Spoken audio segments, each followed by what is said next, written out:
नमस्कार सर्वांना. SR क्लासेसमध्ये तुम्हा सर्वांचं मनपूर्वक स्वागत आहे. माणूस आज जिथे आहे तिथपर्यंत पोहोचण्यासाठी त्याने हजारो वर्षाचा प्रवास केला. जंगलात राहणारा माणूस, दगडाने शिकार करणारा माणूस, आग शोधणारा माणूस आणि आजचा स्मार्ट माणूस. हा सगळा बदल कसा झाला आणि त्या प्रवासाची गोष्ट म्हणजेच आपण कसे घडलो.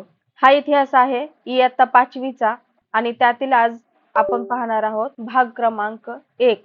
तर तुम्ही सर्वांनी हा व्हिडिओ शेवटपर्यंत स्किप न करता नक्की पहा. चला तर मग सुरुवात करूया. आपण कसे घडलो इयत्ता 5वीचा इतिहास भाग क्रमांक 1. सर्वप्रथम आहे इतिहासाची साधने. इतिहासाची साधने कोणती आहेत ते पाहूयात आपण. प्राचीन वस्तू, वास्तू, शिल्पे, भांडे, नाणी, कोरीव लेख, ताम्रपट, ग्रंथ, हस्तलिखिते, लोकांच्या स्मरणात असलेल्या कथा, कहाण्या, लोकगीते इत्यादींना इतिहासाची साधने असे म्हणतात. या साधनांचे 3 प्रकार पडतात. तर ते 3 प्रकार आहेत भौतिक, लिखित आणि मौखिक साधने. त्याच्या पुढचा महत्त्वाचा मुद्दा आहे पुरातत्वशास्त्र. तर पुरातत्वशास्त्र म्हणजे काय? भूतकाळातील वस्तू आणि वास्तू यांच्या अवशेषांच्या आधारे घडून गेलेल्या घटनांची मांडणी शास्त्रीय पद्धतीने करणाऱ्या शास्त्रात पुरातत्वशास्त्र असे म्हणतात. पुरातत्वशास्त्रानुसार काळाची विभागणी केली जाते. तर सुरुवातीला आहे 100 वर्षाचा काळ म्हणजे किती शतक? तर 100 वर्षाचा काळ म्हणजे 1 शतक. त्याच्यानंतर आहे 10 शतके किंवा 1000 वर्ष म्हणजेच त्याला 1 सहस्त्रक असे देखील म्हटले जाते. त्याच्या पुढचा महत्त्वाचा मुद्दा आहे छत्रपती शिवाजी महाराजांनी आपला राज्याभिषेकाच्या निमित्ताने इसवी सन 1674 मध्ये राज्याभिषेक शक याची सुरुवात केली होती. तर इयत्ता 4थीचा इतिहास अगदी शॉर्ट आणि व्यवस्थितरित्या आपण या अगोदर पाहिला आहे. त्याची व्हिडिओ आपण आपल्या अपलोड केलेली आहे. त्याचा तुम्ही व्यवस्थितरित्या अभ्यास करा, कारण इयत्ता 4थीच्या इतिहासावरती TET परीक्षेमध्ये कमीत कमी 2 ते 3 प्रश्न हमखास विचारले जातात. त्याच्यानंतर आहे शालिवाहन शक आणि विक्रम संवत या भारतात प्रचलित असलेल्या कालगणना आहेत. तर भारतात प्रचलित असलेल्या कालगणना कोणता असा प्रश्न जर आला तर त्याचं उत्तर असेल शालिवाहन शक आणि विक्रम संवत. इस्लाम धर्माचे संस्थापक प्रेषित मोहम्मद पैगंबर यांनी मक्केहून मदिनेला स्थलांतर केले. या स्थलांतराच्या काळापासून हिजरी या कालगणनेची सुरुवात झाली. भारतातील पारशी समाजात उपयोगात आणण्यात आलेल्या कालगणनेच्या पद्धतीला शहेनशाही कालगणना असे म्हटले जाते. तर भारतात पारशी समाजात उपयोगात आणलेल्या कालगणनेला शहेनशाही कालगणना असे म्हटले जाते.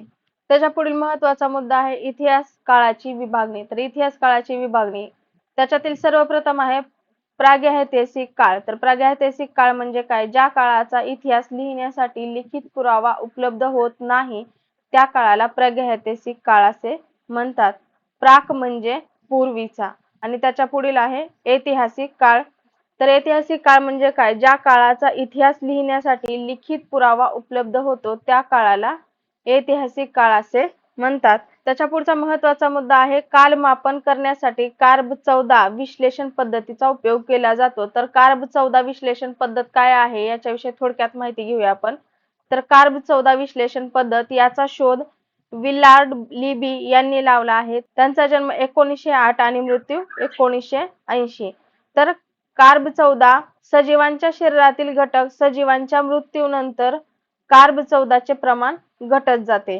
कार्ब 14 सजीवांच्या शरीरातील घटक त्यांच्या मृत्यूनंतर कार्ब 14 चे प्रमाण घटत जाते.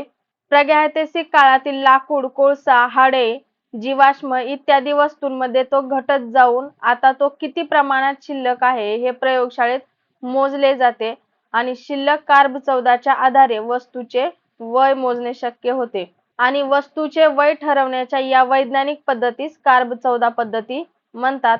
त्याचबरोबर झाडाच्या खोडाचे वलय मोजून झाडाचे वय निश्चित केले जाते. याला काष्ठवलय पद्धत असे देखील म्हणतात. त्याच्या पुढील महत्त्वाचा मुद्दा आहे उत्क्रांती. सतत किंवा संत होणारे वेगाने बदल. याची संकल्पना आहे 1859 मध्ये चार्ल्स डार्विन यांनी मांडलेली आहे. तर चार्ल्स डार्विन यांचा जन्म 1809 मृत्यू 1882. यांनी on the origin of species म्हणजेच प्राण्यांच्या प्रगतीचा उगम या पहिल्या ग्रंथात वानर आणि मानवांचा नेमका संबंध काय असू शकतो याविषयी निश्चित मत व्यक्त केलेले नव्हते. तर सुरुवातीचा ग्रंथ कोणता होता?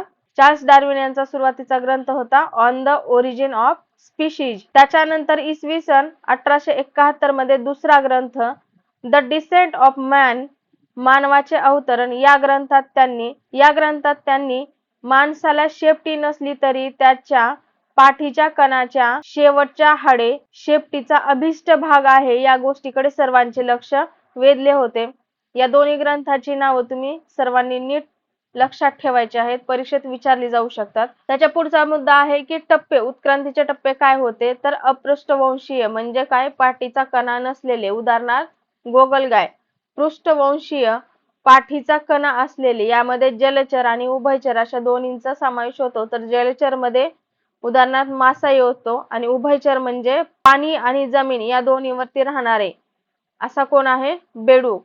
त्याच्यानंतर आहे सस्तन प्राणी, उत्क्रांतीच्या गटातील सर्वाधिक उत्क्रांती टप्पा हा कोणता आहे? सस्तन प्राण्याचा आहे. याला अपवाद आहे बदक चोचा, त्यालाच आपण प्लॅटिपस, मुंगी खाऊ, अँट ईटर हे प्राणी सस्तन असले तरी ते अंडी घालतात. हे पण सर्वांनी लक्षात ठेवायचं आहे. त्याच्यानंतर महत्वाचा मुद्दा आहे पुढचा की मानव सदृश्य वानर म्हणजे मानवाशी साम्य असणारा वानर, यालाच एप वानर म्हणतात. हे प्रथम आफ्रिका खंडात घडले. या मानवालाच आपण आदिमानव असे म्हणतो. तर आदिमानव म्हणून कोणाला ओळखले जाते? तर एप वानराला ओळखले जाते. तर या मानवाची वाटचाल काय आहे ती पाहूयात. सर्वप्रथम आहे कुशल मानव. तर कुशल मानव म्हणजे काय? हातांचा कुशलतेने वापर करणारा मानव म्हणजे कुशल मानव. या मानवाच्या अस्तित्वाचा पुरावा सर्वप्रथम आफ्रिका खंडातील टांझानिया, केनिया या दोन देशांच्या परिसरात मिळाला. कुशल मानवाचा पुरावा कोणत्या ठिकाणी मिळाला असा प्रश्न जर विचारला तर त्याचं उत्तर असेल आफ्रिका खंडातील टांझानिया आणि केनिया. याचा शोध लावणाऱ्या लुई लीक या शास्त्रज्ञाने त्याला होमो हॅबिलिस हे नाव दिले. तर कुशल मानवाला लुई लीक या शास्त्रज्ञाने दुसरं नाव कुठलं दिलेलं आहे? तर होमो हॅबिलिस. हे सर्वांनी लक्षात ठेवा. लॅटिन भाषेत होमो शब्दाचा अर्थ आहे मानव आणि हॅबिलिस याचा अर्थ आहे हातांचा कुशलतेने वापर करणारा. हा कुशल मानव दोन पायावर उभा राहून चालू शकत होता, मात्र त्याच्या पाठीचा कणा पूर्णपणे ताठ नव्हता, त्याला किंचित बाक होता. त्याच्या पुढचा मानव आहे ताठ कण्याचा मानव, इरेक्टस म्हणजे ताठ उभा राहणारा, म्हणून याला होमो इरेक्टस असे नाव दिले गेले. तर ताठ कण्याच्या मानवाला नाव काय दिलेलं आहे? Homo erectus. कुशल मानवाच्या तुलनेत त्याचा मेंदू अधिक विकसित होता आणि तो समूहाने राहत होता. जंगलात लागणारे वणवे पाहून मानवाला अग्नीची ओळख झाली. झाडांच्या जळत्या फांद्या आणून अग्नीचा वापर करण्याचे तंत्र ताठ कण्याच्या मानवाला कळले असावे. तो हातकुराडी सारखे शस्त्र हाताने बनवत असे आणि आफ्रिका, आशिया आणि युरोप या खंडात ताठ कण्याच्या मानवाचे अवशेष आणि त्यासोबतच बनवलेली हत्यारे देखील मिळालेली आहेत. त्याच्या पुढचा मानव आहे शक्तिमान मानव. तर शक्तिमान मानवाची शरीरयष्टी धिप्पाड होती आणि त्याचे अवशेष सर्वप्रथम जर्मनी या देशातील नियाडरथल येथे मिळाले. त्याचा मेंदू ताठ कण्याच्या मानवापेक्षा अधिक विकसित होता आणि प्रामुख्याने तो गुहांमध्ये वस्ती करत होता. तर शक्तिमान मानवाचे अवशेष कुठे आढळलेले आहेत? सर्वप्रथम जर्मनी या देशातील नियाडरथल येथे मिळालेले आहेत. तसेच हा अग्नीवर अन्न भाजून खात असे. अग्नीवर अन्न भाजून खाणारा मानव कोण आहे? तर शक्तिमान मानव आहे. अग्नी निर्माण करण्याची कला त्याला अवगत झाली होती आणि काही शास्त्रज्ञांच्या मते तो काही जुजबी आवाज काढूनही संवाद साधत असावा. समूहातील एखाद्या सदस्य मृत झाल्यास त्याचे दफन करताना शक्तिमान मानव मृत व्यक्तीसोबत हत्यारे, प्राण्यांची शिंगे यासारख्या वस्तू पुरत असत. तसेच मृत व्यक्तीच्या अंगाला लाल रंगाची माती चोळत असत. यावरून शक्तिमान मानवाच्या काळात मृत व्यक्तीच्या घटनासंबंधीचे काही विधी प्रस्थापित झाले होते असे दिसते.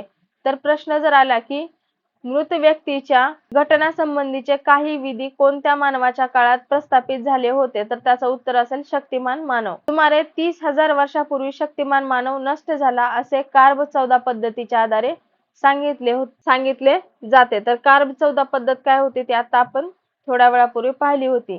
या कार्ब 14 पद्धतीच्या आधारे शक्तिमान मानव हा 30,000 वर्षापूर्वी नष्ट झाला हे सांगितले जाते. त्याच्या पुढील मानव आहे बुद्धिमान मानव. आधीच्या कोणत्याही मानवापेक्षा विचार करण्याची अधिक क्षमता असलेली मानवाला बुद्धिमान मानव म्हटले गेले. त्यालाच होमो सेपियन असे म्हणतात. तर बुद्धिमान मानव कोणाला म्हटले जाते? Homo sapien. सेपियन म्हणजे बुद्धिमान. सेपियन या शब्दाचा अर्थ काय सांगितलाय तर बुद्धिमान. त्याला युरोपमध्ये क्रोमॅनॉन या नावाने ओळखले जाते. बुद्धिमान मानवाचे अवशेष आफ्रिका, आशिया आणि युरोप खंडामध्ये सापडलेले आहेत. बुद्धिमान मानवाचे अवशेष कुठे आढळलेले आहेत? आफ्रिका, आशिया आणि युरोप. या मानवाजवळ विकसित भाषा पद्धती होती. विकसित भाषा पद्धती असणारा मानव कोण असा प्रश्न आला तर त्याचं उत्तर असेल बुद्धिमान मानव. यालाच विचार करणारा मानव असे देखील नाव दिले गेले. त्याच्या पुढील मानव आहे प्रगत बुद्धीचा मानव. बुद्धिमान मानवाची वैचारिक क्षमता अधिक प्रगत झाली तेव्हा त्याला प्रगत बुद्धीचा मानव असे नाव मिळाले. त्यालाच होमो सेपियन सेपियन असे म्हणतात. तर होमो सेपियन सेपियन म्हणून कोणाला ओळखले जाते? प्रगत बुद्धीच्या मानवाला. प्रगत बुद्धीचा मानव म्हणजेच आधुनिक मानव म्हणजेच आपण. तर हा होता इयत्ता 5वीचा इतिहास. आपण कसे घडलो याचा भाग क्रमांक 1. तर अशाच प्रकारच्या नवीन व्हिडिओसाठी तुम्ही आपल्या चॅनलला लाईक, शेअर आणि सबस्क्राईब नक्की करा. सोबतच आपला टेलिग्राम ग्रुप जॉईन करा. त्याची लिंक डिस्क्रिप्शन मध्ये दिलेली आहे. आणि याचा पुढचा भाग म्हणजे आपण कसे घडलो भाग क्रमांक 2 लवकरच येईल. तो पण तुम्ही व्यवस्थितरित्या अभ्यास करा.